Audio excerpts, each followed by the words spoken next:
Yeah,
Coming up on Roland Martin Unfiltered for Wednesday, April 10th, 2019.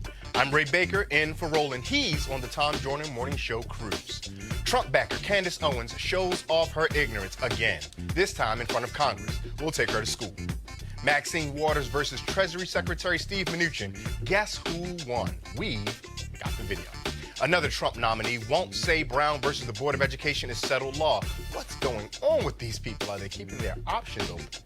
And Go-Go Music versus T-Mobile. A DC phone store which played go-go music on the loudspeakers outside the store for years was forced to stop. But now, the music keep on playing. Florida's constitutional amendment to restore voting rights to the formerly incarcerated is still under attack. But there is a plan to go national to restore voting rights to folks who have paid their debt to society. And you don't want to miss the video celebrating basketball player Dwyane Wade's other life as a great and generous human being. We dare you not to cry when you see it. It's time to bring the funk here on Roland Martin Unfiltered. Let's go. He's got it. Whatever the miss, he's on it. Whatever it is, he's got the scoop, the fact, the find. And when it breaks, he's right on time and it's rolling. Best believe he's knowing. Putting it down from sports to news to politics. With entertainment just for kicks, he's rolling. It's on go, y'all. It's Roland Martin, rolling with Roland now. He's funk, he's fresh, he's real, the best, you know he's Roland Martin now.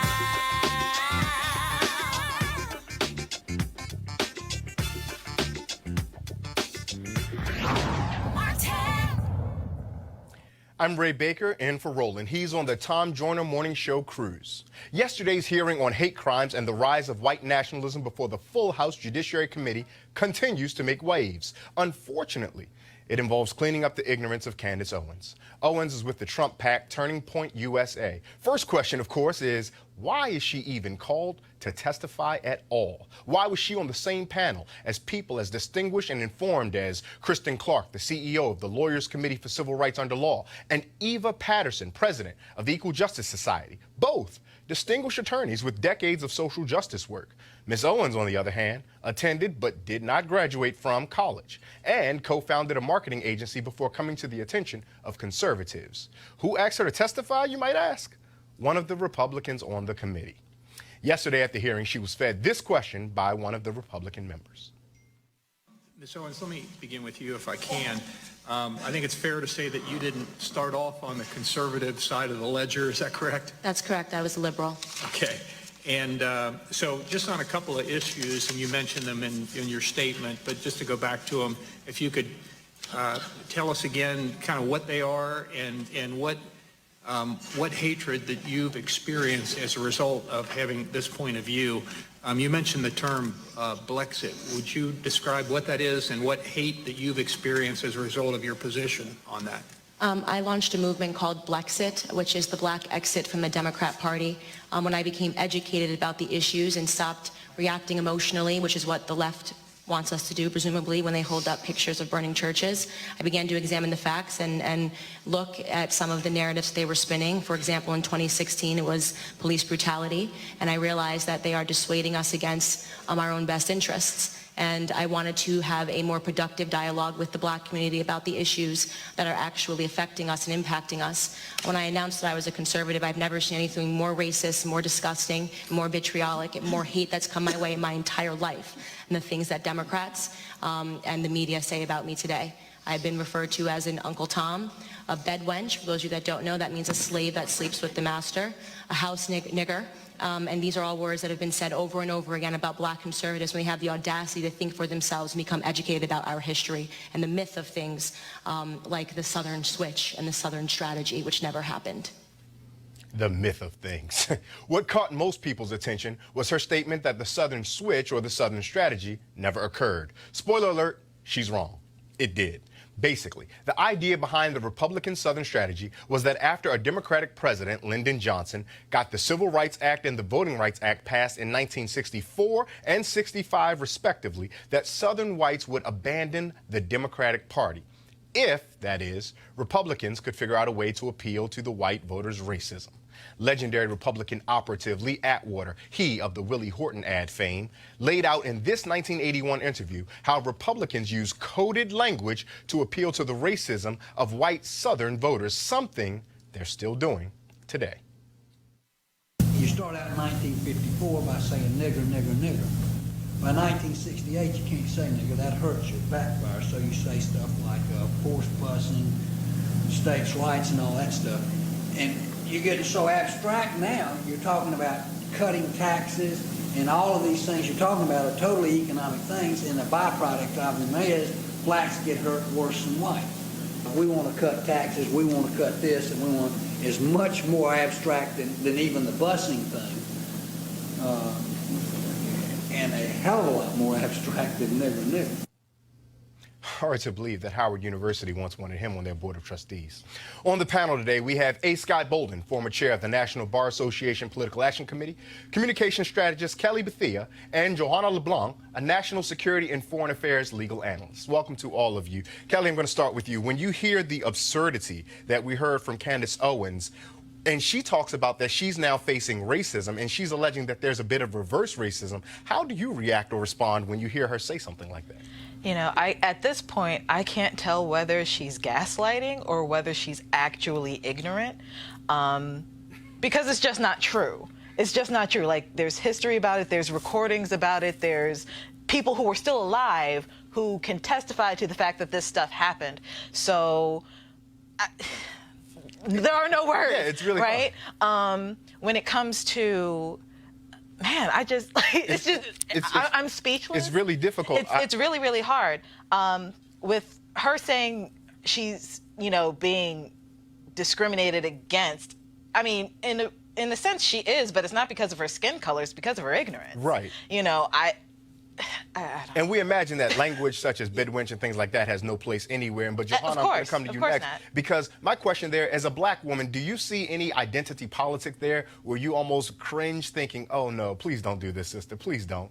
Well, the fact of the matter is this was an opportunity to talk about, to discuss white nationalism, a real threat to America's democracy, to everyday people living in America. But instead, we use Candace Owens as a distraction, to distract from the entire agenda, from what was supposed to be discussed. And I'm disgusted because I think that members of Congress, they know better. We elected them in office so that they can address the issues impacting Americans, but instead they have used Candace Owens, someone who is not knowledgeable when it comes to the history of race relations in America, but instead they use her as a pawn to distract Americans. They gave her a platform, though.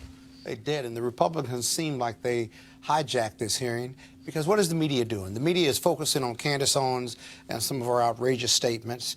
And we're not talking about the real intellectuals that were there, the real freedom fighters that were there, who really could give you statistics, chapter and verse on the rise of hate crimes, including white nationalism, white supremacy, who are the leading killers of police officers in this country over the last 10 to 25 years.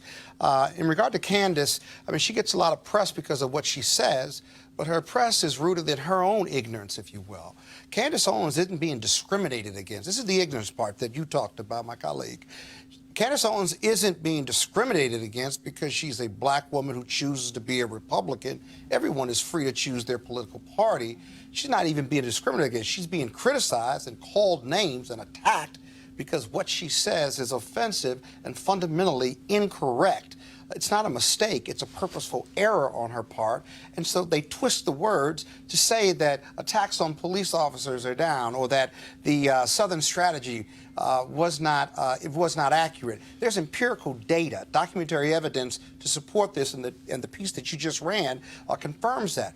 But it also shows how it doesn't really matter to the Republicans what's right or wrong, what's truth or false. It's to get that message out, to talk to the core Republicans who believe in the nonsense, and many are as ignorant as those who put life to those words, like Candace. Kelly, you work in communications, so I'm curious about your thought about this. If we're having a hearing on white nationalism and the violence around that, that's going to point back to President Trump. If Candace Owens gets out here and steals the headlines by being incompetently wrong in public, that now gets us not talking about this. Is there a chance this was deliberate? Of course it was deliberate. Candace Owens has, for lack of a better phrase, been used as a token for the entirety of her time in the spotlight. You know, every time something happens with the Trump administration, Fox brings on Candace. Every time Trump says something absolutely absurd via tweet or news conference, what have you, they bring on Candace to bring on maybe like the black perspective of things that I don't know about other black people, but the black people that I know don't share that same perspective. So it's definitely a smoke and mirrors thing with her. I don't understand why she still, you know, allows herself to be used in this manner, because it's really obvious. But it's definitely a communication strategy, no doubt. But it's really rooted, again, in ignorance. So, for example, when Candace Owens says that, why aren't we here talking about ANIFA, for example? Or ANIFA is a far-left political party that wants balance and wants a more liberal view of the world at all costs, right? Violence, whether it's white nationalism or ANIFA, violence is wrong. But look at what their goal is. ANIFA's goal isn't a race war, isn't a black majority or a coalition of minority majority here. Their view is that we should be a much more liberal society. I'm not defending them. Then when you look at when they go against white nationalists, if you will, or the Nazi Party, who want a race war, who believe that America ought to stay the majority white, and that the immigration piece is really rooted in their racism, because the rhetoric you hear from the Nazis and the Nationalist Party and the Ku Klux Klan is the very rhetoric you hear from the White House. Then you understand that nationalism and Nazism is rooted in race. ANIFA is rooted in policy and how they view America. Kelly, I'm going to give you one more chance to get in, then I want to hear from Joanna real quick, please. Of course. Just brief correction, it's Antifa. Antifa? Antifa. They spelled it wrong. Antifa. The Yes. Antifa. Yeah. Antifa. Antifa. I knew it. Joanna, excuse me, I want to let you get the last word on this. Yeah, so the whole notion that Candace Young is indicating that black people are persecuting her because of her political views, that is not true. Black people, we have folks with different views who are Republicans, who are Democrats, who are liberals, who are whatever. The issue is her ignorance and her comments, which have no facts to support them, and it's impeding progress, because as we see, the media has been using her to promote their agenda, and they're doing a good job. The fact that we've been talking about her, they're doing a good job. At the best, she's wildly uninformed, and that's the nicest thing we can say about her. And that is dangerous. And at the worst, she's manipulative and being willing to be used to subvert the intentions and the best practices of the United States. Someone who is uninformed, has access to the media, is dangerous for America. It's actually a threat. And won't debate Roland Martin. She's been invited many times. There are a number of people who won't debate Roland, probably because how bad it would look when they sit up here with him. One of those such people is Treasury Secretary Steve Mnuchin. Now, Secretary Mnuchin was testifying in front of Congresswoman Maxine Waters' Financial Services Committee yesterday. And apparently, he had some place to go that was more important than being in front of a congressional hearing.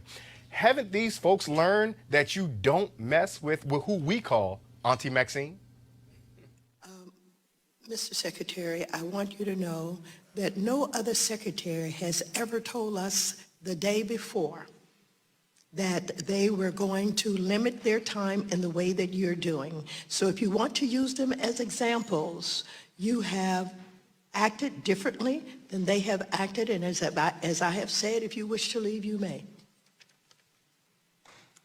If you'd wish to keep me here so that I don't have my important meeting and continue to grill me, then we can do that. I will cancel my meeting and I will not be back here. I will be very clear if that's the way you'd like to have this relationship. Thank you. The gentleman, the secretary, has agreed to stay to hear all of the rest of the members. Okay, Please so just let's cancel be your clear to meeting the press. and I'm respect our canceling- time. I am Who is next on the canceling my list? foreign meeting. You're instructing me to stay here and I should cancel. No, you just made me an offer. No, I didn't make you an You offer. made me an offer that I accepted. I did not make Well- you an offer. Just let's be clear. Well, You're you- instructing me. You are ordering me to stay here. No, I'm not either- ordering you. I'm responding. I said you may leave anytime you want. And you said, okay, if that's what you want to do, I'll cancel my appointment and I'll stay here. So I'm responding to your request. If that's what you want That's to not do. what I want to do. I told you. What would you out of- like to do? What I've told you is I thought it was respectful that you'd let me leave at 5:15. You are which free is the to leave current anytime you period of want. time. You may Okay, go well then, anytime please- you want. Please dismiss everybody. I believe you're supposed to take the gravel and bang it. That's the Please do not appropriate- instruct me as to how I'm to conduct this committee. Please, gentle lady, the time belongs to the chair. There's so many places to start there. That is so gloriously terrible. Gloriously terrible is the best way I can describe that. Johanna, please lead us in where you're going with this, because it seems like a petulant back and forth of wordsmanship between the secretary and the chairwoman about, no, I didn't say you could leave. Yes, I said you could leave. You told me I had to stay. What was your reading of that? The fact of the matter is, my position on this is, I think this back and forth happened because of sexism in America. Let's just be real. I think that if Auntie Maxine Waters were a man, I think the dialogue would have been much different. And sexism, it's a real issue in America. When you are a woman, you have to fight 10 times harder. You have to work harder than your male counterparts just so you can get the attention that you deserve so that people can listen to you. And I can guarantee you, if Auntie Maxine Waters were a man, this would have never happened. Kelly, I want to come to you because that introduces an interesting piece, because there's also the confluence of gender and race. And that was and one of the things I'm curious about, because I'm not saying that Johanna is incorrect there, but I don't seem to think people from the Trump administration hold a great deal of respect for black people either. At so all. what happens when we have that confluence, Kelly? You get something like this on national television and C-SPAN and the like. To Joanna's point, she's black and she's a woman. And we've seen Trump administration officials in front of hearings before, and in which black men are responding and, having that call and response, and they're not respecting him either. So I think it's just a blanket racism that nobody really wants to talk about, but is obviously there. And as usual, Auntie Maxine held her own, and I can't fault her for what she said. She went from reclaiming my time to recover my time. And, what are you going to say? I wouldn't be so quick. I'm so sorry. I wouldn't be so quick to call it racism, in my opinion, right? Because I think for me to call it racism, I'll need a bit more information. But what I can tell you is, it was complete disrespectful, and I think her gender played a role. But I wouldn't be so quick. Do you think her race played a role? In this case, I don't know. I can't make that conclusion. I'm sorry, Scott. I want to get to you real quick, but with that comment that invited some questions that follow up. What information do you have that makes the gender obvious, that you think that caused a reason for the disrespect, but not so much the race? Because for us to say that it was racism, we have to know more about him. Like he intentionally reacted to her because of the color of her skin. And I don't have enough information about the secretary, but what I can tell you is that his interaction with Congresswoman Maxine Waters was indeed disrespectful, and I think gender played a role, but I would not be so quick to say race played a role. It's interesting. It's easy to call it the race issue And I think it does have to do with race and sex. But the reality is it also has to do with how the Trump administration views the Democrats. They take on his personality. And so not only Mnuchin, who, when you unpack it, was very disrespectful. He wanted to tell her how to run the hearing with the gavel. He made fun of it, and then they had the tete-a-tete. But this was, you could see his white privilege. He had a very important meeting. More important than being here with a committee that has oversight over his funding and budget. He didn't think so much of her or her hearing as a Democrat, at least, than he did for his hearing meeting with a foreign dignitary. That's the first thing. But you see it across the board. The former Attorney General, who was acting Attorney General, in the hearing before the House Judiciary Committee with Nadler. And this goes back to kind of your race issue. Nadler is white and Jewish. And he told Nadler that I think his time was up, that Nadler's time was up, so therefore he didn't have to answer any more questions. It is an overall view of the Republicans, the GOP, and the White House not to respect the Democrats or have any decorum whatsoever, and that's not good for America, whether you're black, white, yellow, or brown. Reverend Joseph Lowry often says that when America stubs its toe, black America breaks its foot. And so the Trump administration seemingly demonstrates a hostility to Democrats, let alone black Democrats, let alone black women Democrats. But that's not where their hostility ends. It's getting to be a disturbing pattern that a number of Trump nominees have refused to say that the 1954 landmark Supreme Court decision on school segregation, Brown versus the Board of Education, is settled law. Now you hear that and you wonder, what does settled law mean? Settled law means the Supreme Court should never, ever consider overturning a decision like Brown. One such nominee who felt this way is current Supreme Court Justice Neil Gorsuch. Another, now confirmed federal district judge, Wendy Vitter. Now here comes Trump's nominee to be the second in command at the United States Department of Justice, Jeffrey Rosen. He was asked about it today at a hearing before the Senate Judiciary Committee by Connecticut Democrat Senator Richard Blumenthal. Brown versus Board of Education correctly decided. Senator, I don't think that it would be a productive exercise for me to go through the most thousands of Supreme Court opinions and say which ones are right and which ones are wrong. These are pretty simple questions. They're answerable by yes or no. Most lawyers, I suspect, would agree, based on knowledge of the law, that these two cases, pillars of our jurisprudence, were correctly decided by the United States Supreme Court. I have views about lots of Supreme Court cases, but I'm not being nominated for this position to be the Solicitor General nor a judge. And I think in this context, the point I'm trying to make is that whatever the law is, whether it's the decision I would favor or disfavor, I see it as the role of the Department of Justice to uphold the law such as it is, unless Congress or the courts change it. Well, just for the record, so we all understand, you're not nominated to be Solicitor General, but he or she reports to you, correct? So you are in charge of the arguments that are made to the Supreme Court. You would be in a position to suggest that the Solicitor General argue that Roe v. Wade should be overruled. That's why I'm asking you this question. Same with Brown versus Board of Education. And we're entitled to know your personal views. Scott, I'm going to start with you. You're a lawyer. You have all the legal experience of any of us on the podium here.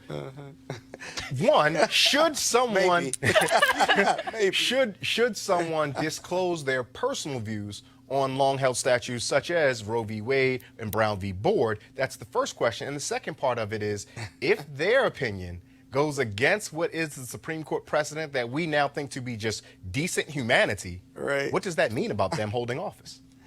I can tell you that every lawyer who's ever litigated or done appellate arguments has an opinion on the ultimate decision. Yes, Roe v. Wade was decided correctly. Yes, Brown versus Board of Education was decided correctly. Could have struck down segregation in our education system, and we knew that separate but equal in the education system simply wasn't functioning and wasn't right. And so both of those were decided correctly. Lawyers disagree with decisions all the time. The reason Rosen's avoidance of that is so important is because as the number 2 in justice, you run the DOJ, Department of Justice, on a day-to-day basis. And if you do that, you do decide what positions DOJ takes. So, for example, if there's a case that's going to challenge Roe v. Wade, DOJ has to decide whether it is going to defend settled law that has been in place for quite some time, and by majority judicial and legal standards, people accept it as the right decision. Then if DOJ is going to take an opposite position and ask for the Supreme Court to overturn it, or Brown versus Board of Education, the number two, as well as the Attorney General, have a lot of say-so in that policy decision as well as that legal decision. And so many of the appointees in the federal circuit and federal court have been avoiding this. But the reality is a better answer for them, even if they're conservative, even if they want it all overturned, is that the parts of these decisions that could be challenged are X, Y, and Z, and it's up for debate. I may not agree with them, but here's the thing. It is settled law, and I will defend it. I don't agree with punishment, cruel and unusual punishment where people, the death penalty, for example. But if I'm a prosecutor and that's the law, I'm going to defend it to the height. And we have many federal and state prosecutors who've taken that position after being elected to be prosecutors or leaders in the criminal justice field. Kelly, what's the communication strategy here in being evasive? If you're against it, you're trying to tell your base, hey, we're looking to overturn it, wink, wink, nod, nod. But if you're supportive of it, you don't want to throw off your base and get them turned off before a presidential election. Why not just be honest with the American public and his base at that point? I mean, well, that's not anybody in the Trump administration's MO, honesty.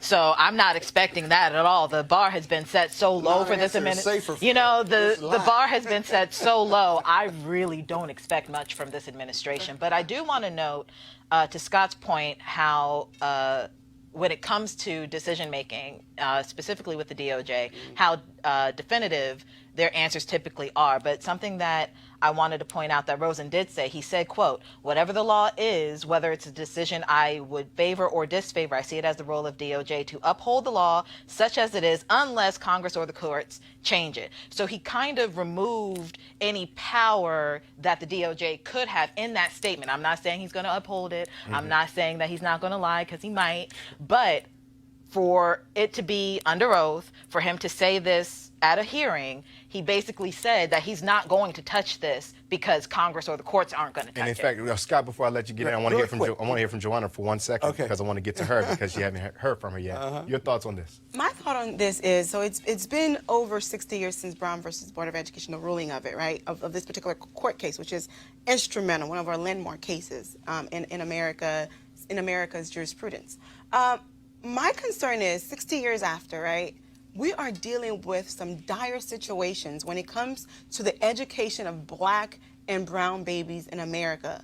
Our schools are still highly segregated. That's just the reality of it. And our schools for Black and brown babies are still underfunded. And there are a lot of issues that would require the assistance of the Justice Department to take on. So if you have someone as Mr. Rosen, who refuses to take a position, it's kind of questionable. When something does happen, how is the Justice Department going to deal with it? And I'm highly concerned, because the education of our Black and brown babies is a huge concern of mine. It should be a concern of all Americans. I think so, but let me show your viewers, all of us, why this makes a difference and why this is a big deal.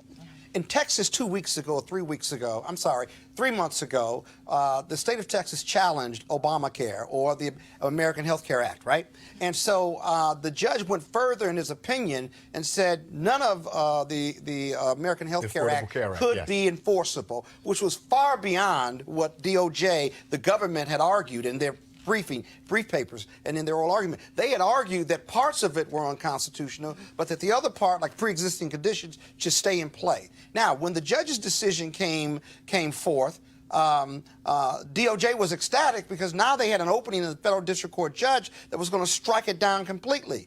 A month or two later, a couple weeks ago, they then, in further briefings on the case, they argued that they supported now the complete evisceration of Obamacare, simply because this federal judge, who was a Trump appointee, and so from a policy standpoint, legal position standpoint, DOJ changed their position simply because of this judge's decision, a preliminary decision. Now, having said that, number one, and the senior people at DOJ made that strategic decision.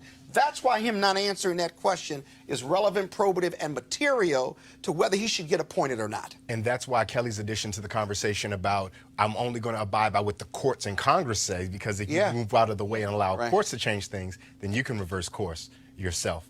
As if you guys haven't had enough of white men testifying on Capitol Hill so far, there were another hearing today before Congresswoman Waters' Financial Services Committee, where she got the CEOs of 7 large global banks to appear before the committee.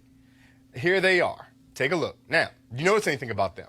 Anything at all? Just take a look. Anything at all? Yep. All white men.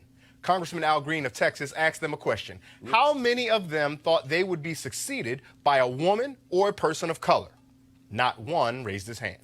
When asked if it would happen in the next decade, 5 out of the 7 raised their hand. So much for that. Let's take a quick break, and when we come back, we'll update you on the great T-Mobile go-go fight in D.C. And there's great video to show you of a tribute to retiring NBA star Dwyane Wade.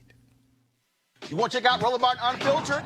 YouTube.com/Roland S. Martin. And subscribe to our YouTube channel. There's only one daily digital show out here that keeps it black and keep it real. It's Roland Martin Unfiltered. See that name right there? Roland Martin Unfiltered. Like, share, and subscribe to our YouTube channel. That's YouTube.com/Roland S. Martin. And don't forget to turn on your notifications so when we go live, you'll know it. And now, a word from one of our partners. You have plenty of pictures in your home, but you've never seen anything like this before. Introducing Easy Tiles, the world's first photo tiles made of sleek and ultra lightweight glass. Easy Tiles makes it super simple. You use their exclusive app for iPhone or Android to upload as many photos as you like. Then they print them on tempered glass. Your order arrives on your doorstep in just days. And that's when the real fun begins. Because with Easy Tiles, you'll transform your living space with a gallery wall that will amaze each and every guest. Easy Tiles are even simple to hang. No hammer, no nails. And because they're mounted on small risers, they appear to float on your wall.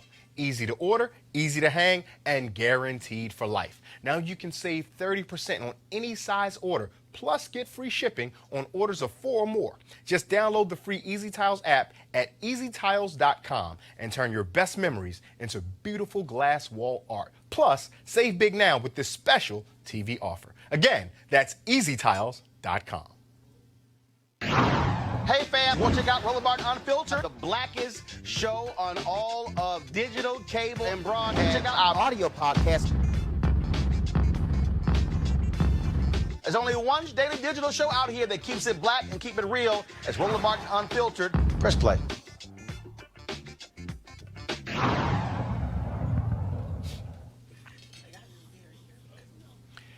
Nipsey's Hussle's mother, Angelique, shared some words of encouragement as she reflects on her son and his unfortunate demise.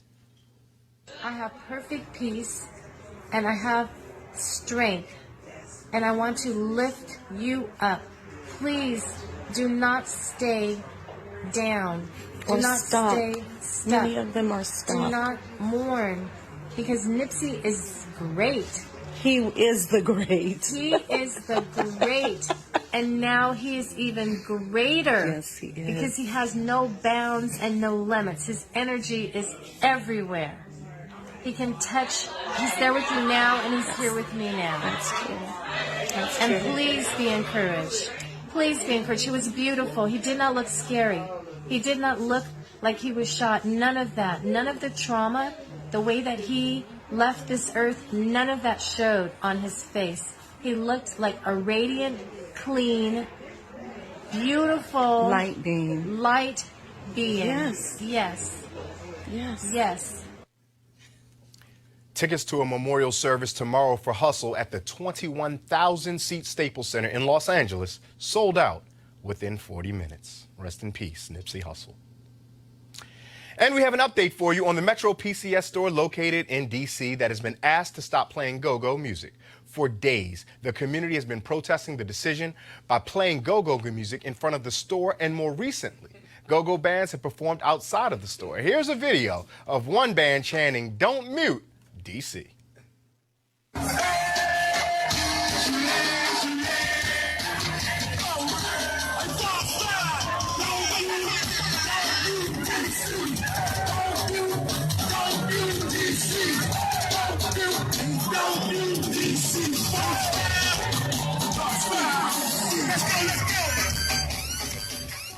That's a video from a rally that took place on the corner of 14th and U.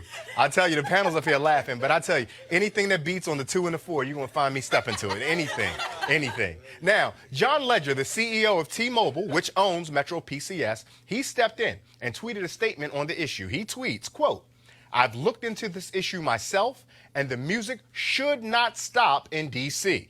T-Mobile and Metro PCS are proud to be a part of the Shaw community. The music will go on, and our dealer will work with neighbors to compromise volume."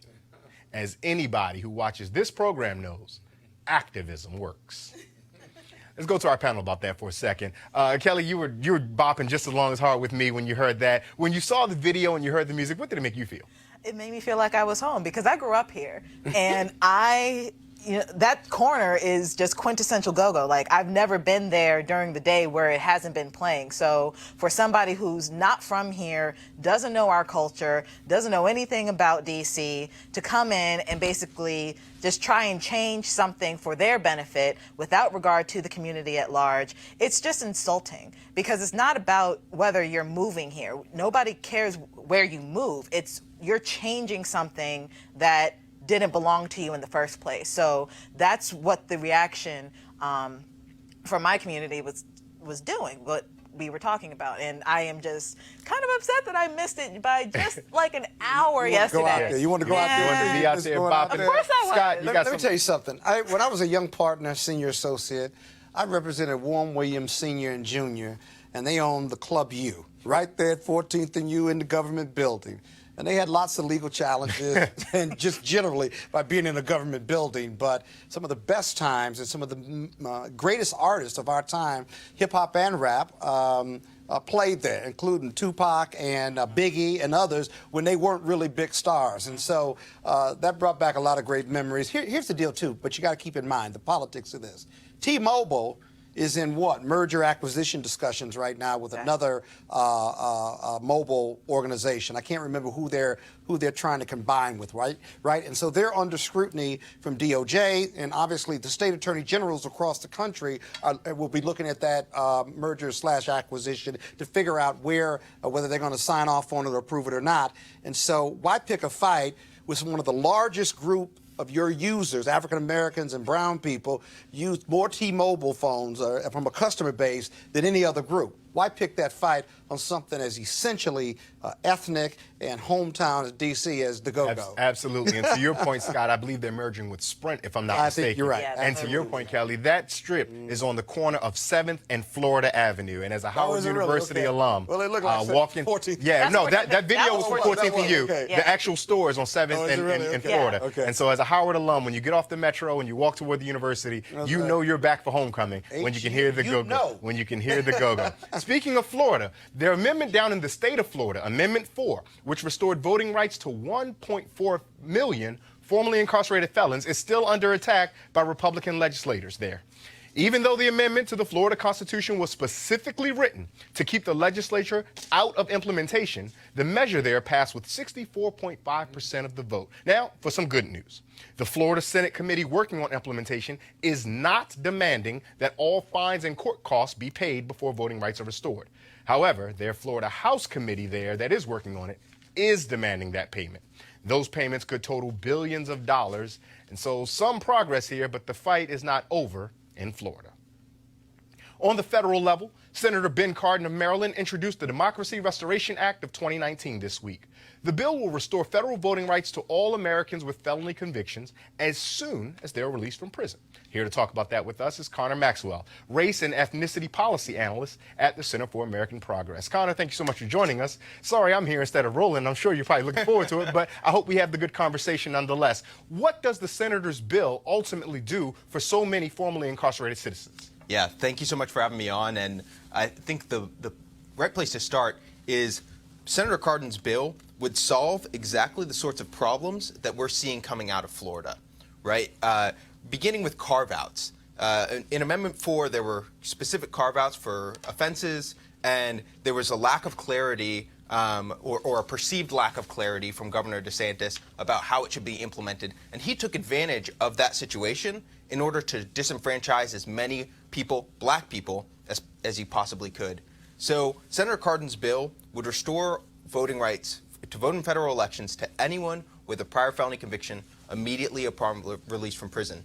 And that's really important because this is, we all know research shows voting is an important tool for reentry. It's supported by law enforcement. The American Probation and Parole Association is extremely supportive of this bill and of restoring voting rights. So it's the right step forward. More than 10 senators already support it. We already know that voter suppression is huge. It played a huge role in 2016, and we expect that it'll play a huge role moving forward. What degree of optimism should any of us have that other Republicans who sign on, both on the state level and federal level, for different degrees of voter suppression, what degree of optimism should we have that they'll then be supportive of this legislation? Sure. Well, I always try and stay optimistic. But what I'll say is that voter restoration is supported by Democrats and Republicans. And we saw that in Florida this year. 65% of voters supported this, over 3 million votes cast in support. And so you do see bipartisan support. You saw the ACLU and the Koch brothers coming together in Florida to get this thing done.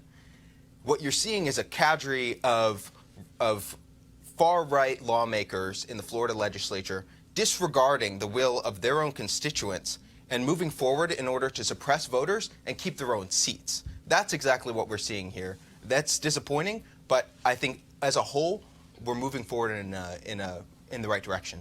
What are some next steps that we need to see in order to see this bill introduced by the senator really come to fruition? And then again, it has to be signed by Donald Trump. What optimism do we have of that? Even the most optimistic person like yourself. Yeah. Well, what's nice is that there are 14 states across the country that already restore voting rights to people immediately upon release from prison. I'm hopeful that all the senators from those states will get behind this bill, and then we'll go talk to the president and explain to him why this is so essential for our democracy. Because quite frankly, in the United States of America, a U.S. citizen's voting rights should not depend on the state in which they reside. That's a great point. I'm going to turn to our panel here. And Scott, I want to get your thoughts on this conversation we're having with Connor. As you listen to this story to the viewing audience, the history of taking away the vote of a felon is rooted in Jim Crow era and in the South, right? And it was historical to keep people of color, freed slaves and the majority of African Americans who lived in the South at that time and still do, to not be able to vote so that the Republicans or Democrats, white men, could get reelected. It's 2019 right now. Does that sound familiar? And so there's really no real basis. There's no relationship between whether I've been convicted of a felon and whether I have a right to vote, if you think about it. There's none. Name me the top 3 reasons, legitimate reasons, why I should not vote because I committed a felony or a crime. There really isn't. I'm a U.S. citizen. I'm a second-class citizen if I can't vote. If I did my time already and I'm out, right? I can't vote while you're in prison. It'd be too impractical. But now that I'm out, okay, now that I'm out, why can't I vote? And so many states, something like 35, maybe more, still have, including Washington, D.C., although I think I think it's, I may be wrong about that. They under certain circumstances, the individuals who have been away can come back and can vote. Can vote under certain circumstances. But remember, the bottom line is there's no causal connection, no logical connection between whether you committed a crime and get out and your right to vote. It's illogical. Joanna, we were talking about this question of voting, and voter suppression even comes up again because as optimistic as Connor is, and he's rightful to be so, right? I really have a hard time seeing the overwhelming efforts in North Carolina, seeing the overwhelming efforts in Florida, the overwhelming efforts in Wisconsin, those states that helped decide the 2016 election for the president. For me to now think that there's going to be a kumbaya moment where people come together and want to give retroactive voting rights to those who are formerly incarcerated. Where do you fall, and where does your analysis of voter suppression lead you to think this will end up? A very good question. As my co-panelists, both of them have said, voting is a fundamental right? Because if you don't have a choice to vote, you can't voice your concerns. You can't voice your issues, right? But we live in a society where, unfortunately, as optimistic as I would like to be, but do we really think we're moving in a direction where the U.S. government will allow people who have committed crimes to give them back their right to vote, right? Do we really think we're in that place in America? I would like to say some states we are in that place, but as a country as a whole, I don't think we are, because the reality, the fact of the matter is, if every person in America were to vote, we would never have a Republican in office, right? So vote suppression, we would never have a Republican in office. That's just the reality of it. I'm not so sure about that. You would disagree? Yeah. Well, and if again, I'm going to pause for a second and come to Kelly for a second. And the reason why I would say that is because we just talked earlier about the Southern strategy. And there are a number of folks who see that anything that government does benefits black people, and now that conversation has expanded to people of color and immigrants of the sort. And so there are a number of people who are willing to cut off their own metaphorical nose to spite their face. And I know that's probably something you want to respond to, but I want to get to Kelly. I promise I'll come back to you. Kelly, we're talking about this question of voter suppression, and we're beating up on poor Connor by lambasting the idea of being optimistic. Right. But what's your read on it? Are you hopeful that something good can come of this? I mean, naturally, I'm an optimistic person. Realistically, I understand that we are in a Trump administration presidency. So 2021. Hey, 2021. January 2021. I'm keeping hope alive. However, and I had a conversation with some colleagues about this earlier. Whether Trump is going to win in 2020 is up for debate as well. So, my thoughts on that later. But regarding specifically voting rights for, former felons, I think it has to tie in with the prison reform as a whole, right? Because you have to think about, we're trying to rehabilitate that as well. So this is a component of that, because like my co-panelists were saying, they're second-class citizens until they get their right to vote back. And honestly, we don't know whether they're going to vote Democrat if they get their rights back anyway. Right. There's no presumption of that. Give me 1 second, Scott, before we go there. Con, I want to come back to you. Yeah. Let's get inside the weeds of this for just 1 second. Although Senator Cardin has introduced this legislation, and you talked about the various states that already have something on the books that are akin to it, where are the committees that this is going to have to go through? Who are the senators on that committee that folks need to be paying attention to? Sure. So this bill will go through the Senate Judiciary Committee, which is led by Senator Lindsey Graham. Lindsey Graham has sort of gone off the rails. There it is. And there goes our optimism. In the past, he has supported some reforms, and hopefully we can get a hearing on this and we can talk through these issues. Because as some of your panelists have said, disenfranchising people for crimes they committed in the past, there's no basis for that. There's no reason for that. There's no public safety reason for that. And these people are eligible to pay federal taxes. They should be eligible to vote in federal elections. So your panelists are absolutely right. The odds are steep, and perhaps this won't be accomplished this Congress or even the next Congress. But I think in general, we're moving in the right direction on this issue of voter restoration. There's a group in the House called the Justice Dems. Is there anyone out of that organization, that group of congresspersons that are carrying the water on this particular legislation on the House side? So that's a fascinating question, and some of your viewers might be interested to know this. While this bill does exist as a standalone, and it's held by, it's been introduced by Chairman Gerald Nadler, who's the chairman of the House Judiciary Committee. This provision actually already passed the House of Representatives. It was folded into H.R. 1, the For the People Act, and so it already passed. Every single Democratic member voted for this policy and is supportive of it. And so we're hoping that our counterparts in the Senate will be able to get this done. Scott, you wanted to chime in? Real quick. So here's the reason. Here are two reasons to be optimistic. You're right. It may not be this Congress. It may be the next Congress. The Senate in 2020, several seats are up, and many pollsters and political analysts believe that the Dems have a real shot at taking over the Senate and holding the House. That's one thing.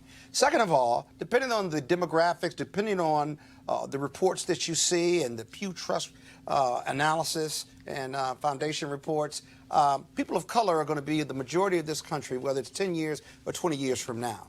I got to believe that those people who have suffered because of this litmus test, if you will, for voting are going to come out in strong support of it and look for the demographics and look for the change in the Senate and the House to become more diverse. And when you get that diversity, short-term, long-term, then this issue bubbles to the top and has a tremendous chance of passing. It's the right thing to do. I'll remind Roland in some years after now that Johanna and Scott both gave the James Carville prediction that 50 years in the wilderness for Republicans, because Democrats will be the ones that'll be moving on. I dream about it. I'm sorry. Connor, we thank you so much. Is there anything real quick before you get out of here, anything folks can do to help push this along, any kind of contact to their legislatures that you would advocate for? So what I'll say is educate as many people as you know about this issue. A lot of folks don't realize that that their neighbors, their cousins, aren't allowed to vote because of something that they were convicted of in the past. And so public education is the most important part of this. Obviously, democracy is key here. Voting, contacting your lawmakers, and making it clear that voting is a fundamental right in this country, and they need to stand up for it. Absolutely. Connor, thank you so much for your time and attention on this. We'll be sure to pay attention, and I'm sure that when Roland comes back, he'll be all over this. Let's take a quick break, and we'll come back with more of great Dwyane Wade video.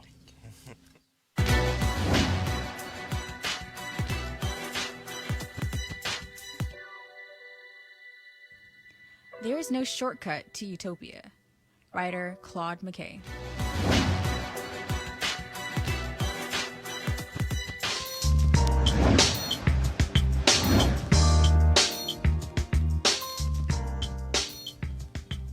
For today's HBCU Giving Day, the school is Dillard University. Dillard University is located in New Orleans, Louisiana, and was founded in 1869. Notable alumni from that great institution include Andrew Young, Garrett Morris, Ruth Simmons, Carl E. Stewart, and many, many more. To donate to Dillard and keep one of our bedrock HBCU institutions alive and thriving, please visit www.dillard.edu. Again, that's www.dillard.edu.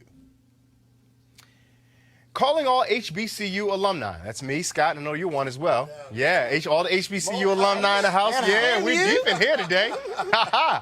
Calling all the HBCU alumni, students, and leaders. Enter the Ford Motor Company HBCU Mobility Challenge and win $25,000 for your school. Building on their long-term support of HBCUs, Ford is looking to improve mobility in HBCU communities through innovative solutions. The winning program will receive a grant of up to $25,000 to implement their proposal. The deadline to apply has been extended to April 15th, 2019, tax day. Get the Ford application in and your taxes at the same time. Go to fgb.life. Again, F as in Frank, G as in girl, B as in boy, .life for more info. And to apply, Ford goes further in our community. Monday night was the Miami Heat Dwyane Wade's last home game. In typical D-Wade form, he scored 30 points off the bench. Now he's retiring after this season, and the send-offs around the league have been many and heartfelt. But this one video from Budweiser focuses on the man off the court and has drawn millions of views and even more tears. Take a look.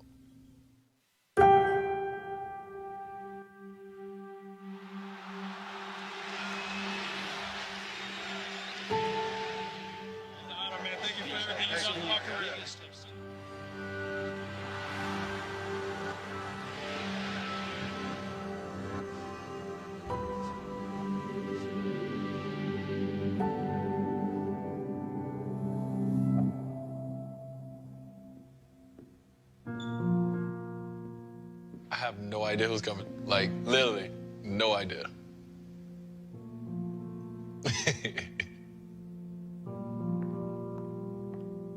Hello.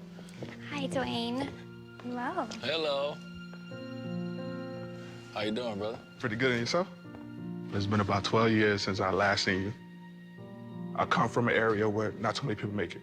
It was always my dream that I'd get the chance to go to college, but we just didn't have the money. You mean so much to us, and my brother Joaquin loved you from the beginning. He passed away in Parkland on February 14th. He was one of the 17 victims.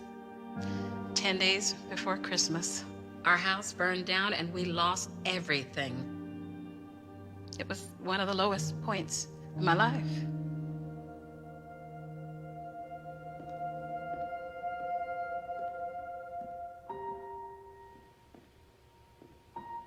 Hey, Dwight. How you doing, Mom? You were the joy of my life. But I was dropping the ball. That day that I just couldn't do it no more was the day that I was gonna have to turn myself in. And I seen the tears just fall from your eyes. Your mama went down a road, Dwyane, that I didn't ever think I'd come back from. But on that road, I noticed you kept showing up. And you'll come and see about me. And Dwyane, because you believe in me. When I got out of prison, I was a different woman. We received a phone call. Would you mind if Dwyane Wade take you and the family on a shopping spree? It just meant the world to me that you were there for us at this time. Thank you. You became our hero. A lot of the words that you said hit a spark and kind of changed where I was going. Without you and your full tuition scholarship, none of this would have been possible.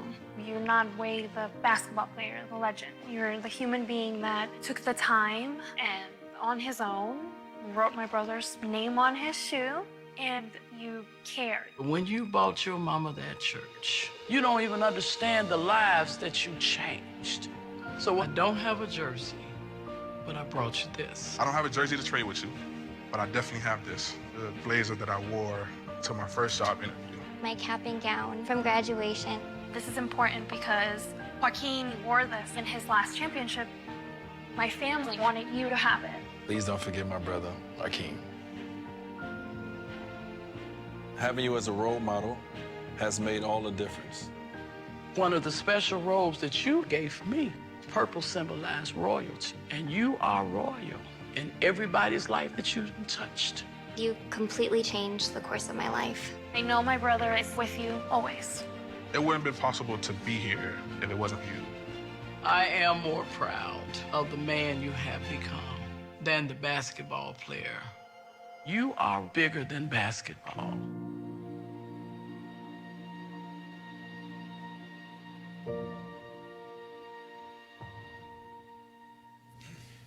With a person who's so accomplished in the game of basketball, it is hard to imagine that he could be even that much greater as a person. The thing that struck me so much about that particular clip was that it were so many different and unique ways that he reached out into people's lives. Tons of athletes have foundations. They may hand out turkeys at Thanksgiving. They may do things like that, a couple of gifts at Christmas, just something that they can do. Sometimes even just to use it as a tax write-off, to be completely honest. But the myriad of ways that Dwyane Wade affected everyone's life was just so it moves you in such intimate and deep and personal ways. Johanna, did it do the same for you? Absolutely, and I think that historically, America has done a very good job in terms of the media portraying men of color, people of color in general, in such a negative light, right? So for us to see this video of a man who is so much greater than life, right, who is well accomplished, but yet he could just focus on himself and his family, but instead he has given so much to humanity and so much to others. And I think that's what it's about at the end of the day. I don't care how much money you've made, how many degrees that you've attained. The question to you is, what have you done to make the lives of other people better? And Dwyane Wade has done that. He has made an impact in the lives of millions of people all across the globe. Kelly. I mean, it shows you just how holistic he is. He's not just a basketball player. He's not just a celebrity. He's a well-rounded human being, a compassionate human being who not only takes the time for strangers, but you saw his mother in there, his family. I also saw over the weekend his son came out as gay. You know, I think his son's maybe like 11 or so. That's a very hard thing to do for anybody, let alone a young black man, black boy, frankly, at the age of 11, right? And we still have this stigma in our culture, not just black culture, but the culture at large, where we don't necessarily trust what our children say when it comes to their own sexuality, right? And the fact that Dwyane Wade actually, said, hey, not even congratulations, but he was like, I wish I was there. And his wife, Gabrielle Union, was there. There was an entire village around this little boy. His oldest son was there. His stepmom was there. Everybody was there supporting this little boy. And that's what we should be doing for everybody. Absolutely. Scott, when you see that, you talked to us while we were watching the video, that, man, you're going to hold the tears because you've already let them out when you saw that. That's right. But when you saw it the first time, what ran through your mind? I thought about my mother, who's no longer with us, who passed away at 57. And I thought about two things she used to say all the time. One, she used to say, if you're not living a life of service, you essentially only living half of your life. You can go make as much money as you want. You can go do X, Y, and Z. But if you're not giving back to the community to make it better, you're only living 50% of your life. The second thing, I used to say at her funeral, I said, you know, I learned how to be a man from my father, who was one of the strongest men I've ever known. But my mother narrated my journey to manhood. And when I looked at that video, I thought how ironic that his mother wasn't there. But she said one thing that just really resonated in the opposite of what I just said. And that was, she said, when I turned myself in and went to jail, I had a long journey back. She said, but you kept showing up. He narrated her journey back, and yet he's become this iconic, not just basketball figure, but humanitarian figure. And then lastly, what I thought was, this is a great video, yes, but I guarantee you, there are the strong black men like you and me, other athletes, other people who are just working day-to-day, government workers, private sector, public sector, who are in the grind, taking care of their families, and are huge humanitarians, but they don't have an 8-10-minute video made. And that gets to your point about how we are stigmatized, how we are viewed, and how we are presented in media, when the reality is, most of the people, as one police officer told me when I was a prosecutor in New York, and we were doing Harlem, and we did the write-outs in Harlem, he said, the problem with Harlem is 10% of the people here do 100% of the crime. The other 90% are good, hard-working people paying their taxes, want good schools, want good health care. And we don't have that story told in the media, which is why Roland Martin Unfiltered, and we need more programs like this. I know Roland would welcome more programs like this. So it wouldn't be a necessity. We need more programs like that because our stories need to be demystified, but also they need to be told in powerful and heroic ways. That's wonderfully put. That's very well said. And we're going to leave the conversation and ostensibly our show there.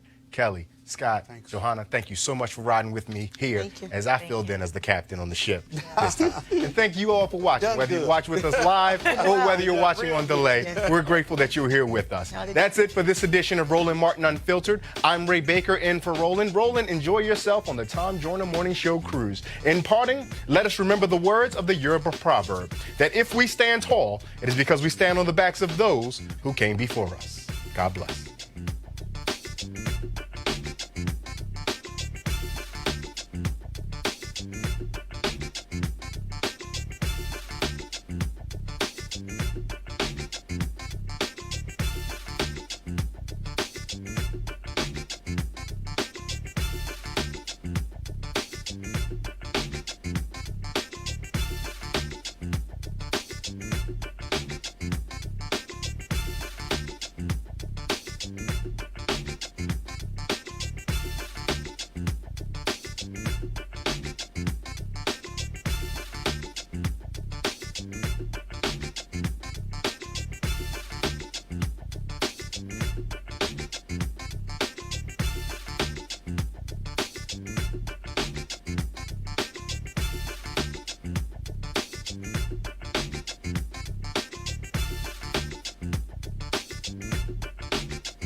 Hey fam, want to check out Roland Martin Unfiltered, the blackest show on all of digital, cable, and broadcast. Check out our audio podcast. There's only one daily digital show out here that keeps it black and keep it real. It's Roland Martin Unfiltered. Press play. You want to check out Roland Martin Unfiltered? YouTube.com/Roland S. Martin. And subscribe to our YouTube channel. There's only one daily digital show out here that keeps it black and keep it real. It's Roland Martin Unfiltered. See that name right there? Roland Martin Unfiltered. Like, share, and subscribe to our YouTube channel. That's YouTube.com/Roland S. Martin. And don't forget to turn on your notifications so when we go live, you'll know it. You want to support Roland Martin Unfiltered? Be sure to join our Bring the Funk fan club. Every dollar that you give to us supports our daily digital show. There's only one daily digital show out here that keeps it black and keep it real. It's Roland Martin Unfiltered. Support the Roland Martin Unfiltered daily digital show by going to RolandMartinUnfiltered.com. Our goal is to get 20,000 of our fans contributing $50 each for the whole year. You can make this possible. RolandMartinUnfiltered.com.